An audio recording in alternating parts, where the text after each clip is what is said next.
Today we're gonna show you guys a way to protect the rear shocks of the truck, and we're gonna do it with what looks like handcuffs and some rubber.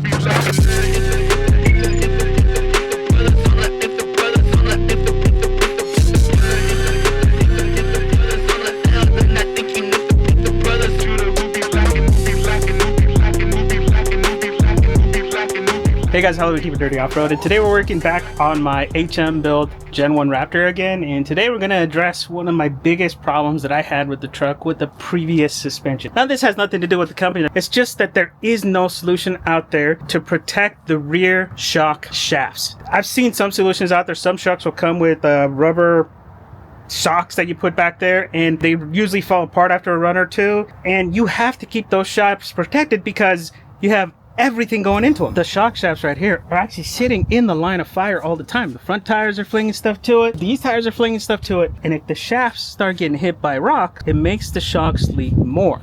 And it's not like the factory race series shocks, the OEM style shocks. Those have two seals, so they kind of help hide a lot of that stuff. And the factory race shocks also come with plastic shields. When you start going into these longer 16, 18-inch stroke shocks, there are no shield options out there, so there's no way to protect it. You could do an option like most trophy trucks do and do mid mud flap, but nobody makes a decent mid mud flap for an OEM style truck. They're always custom solutions. So in today's video, I'm going to show you guys how to do it with what turns out to basically be just handcuffs and rubber.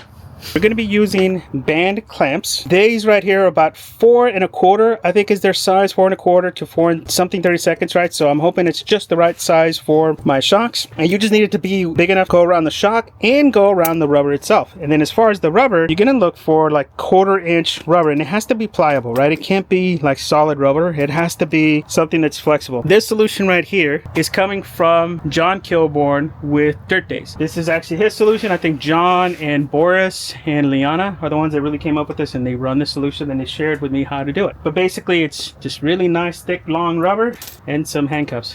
I know they're not handcuffs, and I'm going to show you guys how to do this, and then I'm going to do a little bit extra and actually do a rubber strip on the inside of this to kind of help with corrosion, because I noticed that the latest version, that's one of the things that it does trap moisture, so I'm going to try to reduce the moisture. So first, to get started, we need to jack up the back to see how long these need to be.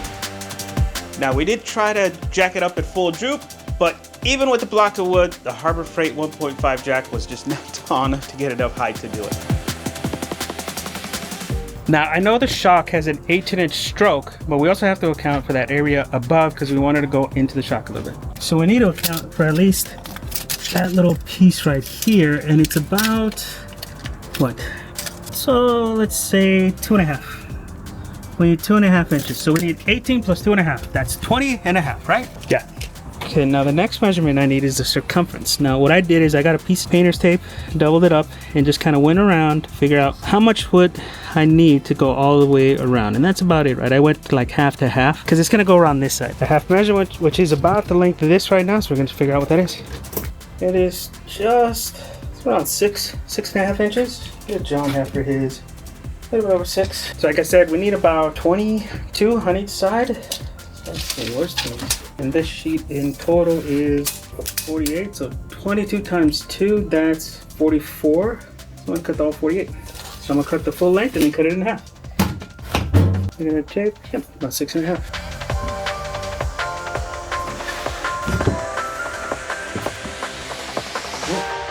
Put a fresh blade in this thing.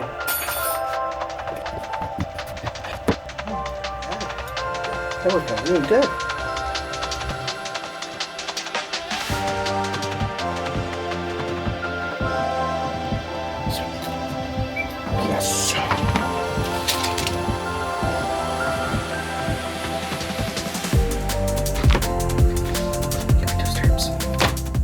Now next, I want to add some rubber on this because it's going to be making contact with the shock, and metal to metal that traps moisture is going to cause issues. And it doesn't have to go all the way around, guys. It just has to cover the majority of it because part of it's going to be covered by the big rubber piece anyways too. So that's the other piece. Let's get some strip cut for this.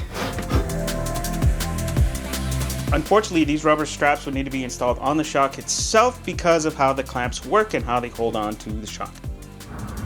Right about there will do. We first started by placing the rubber strips on the shock. Then we got the rubber flaps on the shocks themselves.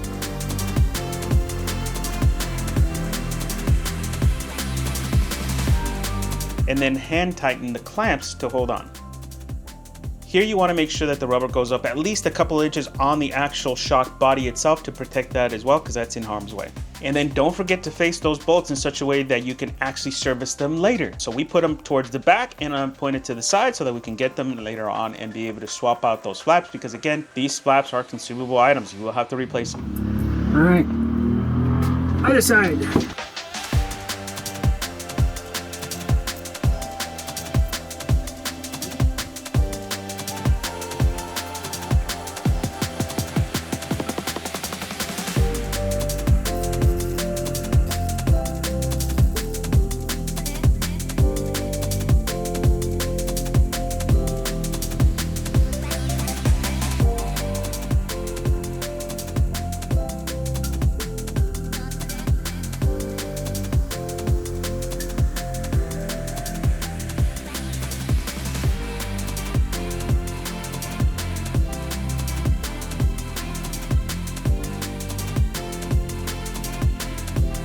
Now, as far as what materials you need to do this setup, if you guys wanted to do it yourself, we got all of our stuff here locally. We got our clamps from Hank's Hardware, and we got the rubber from Jon Kilbourne. He actually donated the rubber to us, so we're very thankful to him for doing that. I'm gonna put equivalent hardware here based on McMaster Carr. McMaster Carr is probably one of the best websites here to get any hardware, any type of materials that you need. They ship nationwide. As far as the clamps, you want to make sure you get the right size for the shock. We had 4-inch shocks, so we ended up getting a 4 1/4 band clamp. I'm going to put the link here below for the McMaster Carr version. Same exact band clamp. They're about $10, $12 a piece. Again, the rubber we ended up getting from Jon Kilbourne from Dirt Days, but we're going to put the equivalent from McMaster Carr, which is about a 3/16 BINA rubber. B-I-N-A. Yeah, it's a weird name. I don't know what that means. If you guys know what that means, put it down in the comments. But essentially, the 3/16 sheet, it's about 3 feet long, is about $70 per sheet. You only need one sheet if you're just doing 2 shocks, or you can order extra depending on your needs. So the overall cost for this, for the 2 clamps plus the rubber, is about $100, which is by far the most cost-effective mid-mud flap solution out there. No one else really comes close in terms of price. Now, when I first started making this video, I didn't know that there's other companies that finally started making these, and I think Fouts Motorsports does have a solution that's very similar but mounts to the frame rather to the shock itself, which that has its benefits too, right? Where you're not actually putting anything physically on the shock that could hold moisture, which is a good solution. But the solution is pretty pricey. I think it's over $300. I forget what the price is, but it's pretty expensive considering what the actual solution is. The FMI solution allows it to be full easy bolt on and play. This one you have to do some cutting. So for me, I would rather go the DIY solution because it's cheaper and because I'm gonna have to replace that rubber down the road. This is a consumable piece. That rubber is gonna get damaged, and it's designed to get damaged. Its whole purpose is to get damaged and ripped off, and eventually it will get ripped off. So I wanted to have a solution where I can replace it, I can update it, and keep the costs down, because